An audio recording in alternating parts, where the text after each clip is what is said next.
he will be out for the game. Is there a long-term concern for him? No. Definitely. Experience is everything. Experience is everything. And I think, at least for what we built with our coaching staff, with the experience we got there, the former players that's on our staff, those are the reasons that them gentlemen are here, right? To breed in confidence, to constantly talk, encourage, remind these guys. I'll tell you what I did right now in our team meeting on Wednesday. I looked right at Amir, I looked right at Dylan and says, man, you good? They said, yeah. I said, I'm good too.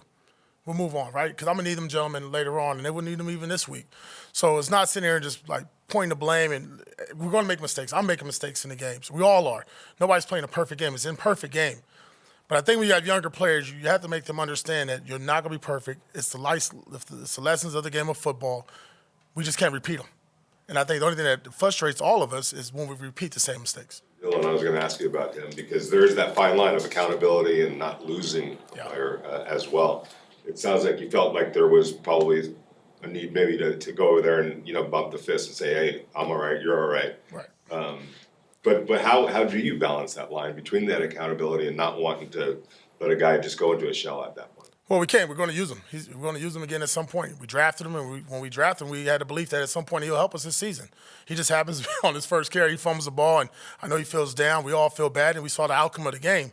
But I think more importantly is just, understanding, and again, I think this is what helps me as a former player, that you're not going to be perfect. There's going to be mistakes, but you got to learn from them. When we do these ball security drills, you got to take them serious. And then when we get in the game, it's life or death now with the football. That's our bloodline, right? That's how we get paid based on that football. So just making them understand it, but more importantly, the reassurance that I believe in them.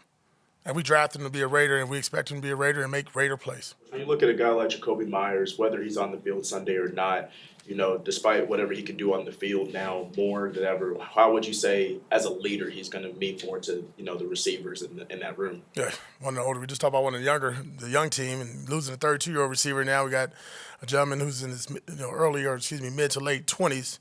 I think Jakobi, though, when you watch him, you really don't need to hear him speak. Just watch the body of work. Watch how he goes about practice, the meeting rooms, attentive, taking notes, doing everything we ask. Like I said, from run blocking, receiving, rushing, throwing the football, wherever it may be, Jakobi does it. And he does it with a smile. He loves the game of football. He loves the physicality of the game.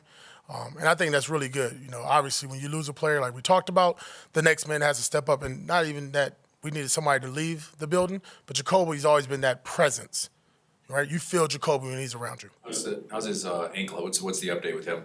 He's doubtful for right now.